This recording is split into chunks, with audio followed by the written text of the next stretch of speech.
Welcome to my very first YouTube video on Talks with Yolu. I remain your humble host, Uwe Toluwalope.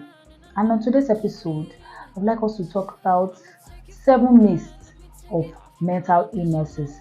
In our society, a lot of people have different meanings. They read different meanings to mental illnesses. They have different ideas and ideology about mental illnesses. But before we go on, I'd like you to click on the subscribe button. Yes. Also, I would like you to like this video and leave a comment.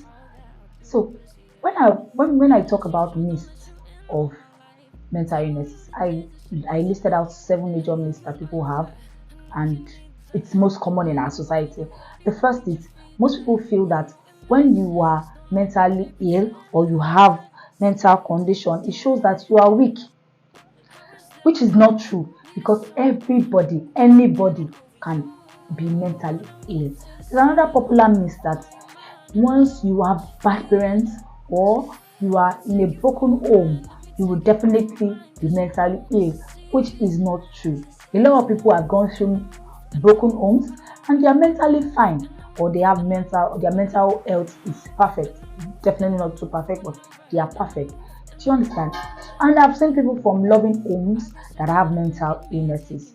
So it doesn't have to do with whether you have a good home or not. Anyone can be mentally ill. Another thing is a lot of people say that a person that has mental health condition is not intelligent, which is not true because you can be smart and still be mentally ill. Also, there's this myth that people say that you only need to take care of your mental health when you're actually mentally sick. Of course, you know that is not true.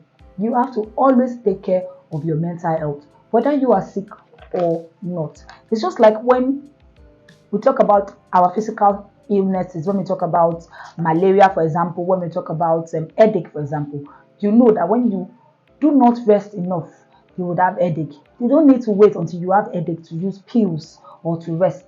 So, same as well when we talk about mental illnesses, you don't need to be mentally sick before you take care of yourself. You need to first build an healthy environment for yourself. You need to exercise, you need to work out, you need to always eat good food. There are several classes of food, and you always have to eat them.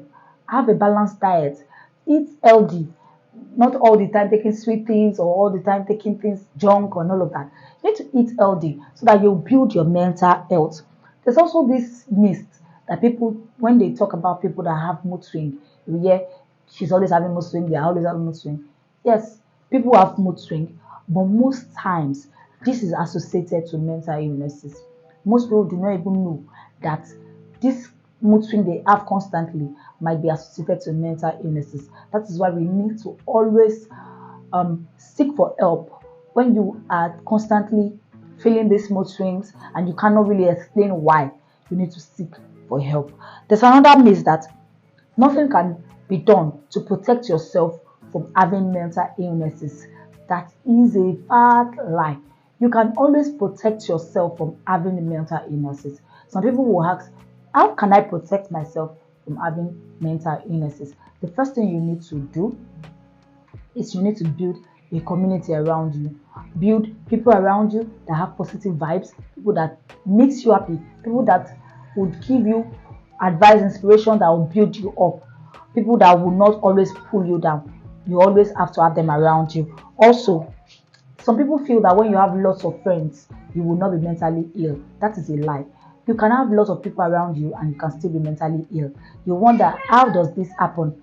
How can you have a lot of people around you and still be mentally ill? You can have a lot of people around you and be mentally ill because this can even lead to depression. You wonder, how can a lot of people around you lead to depression?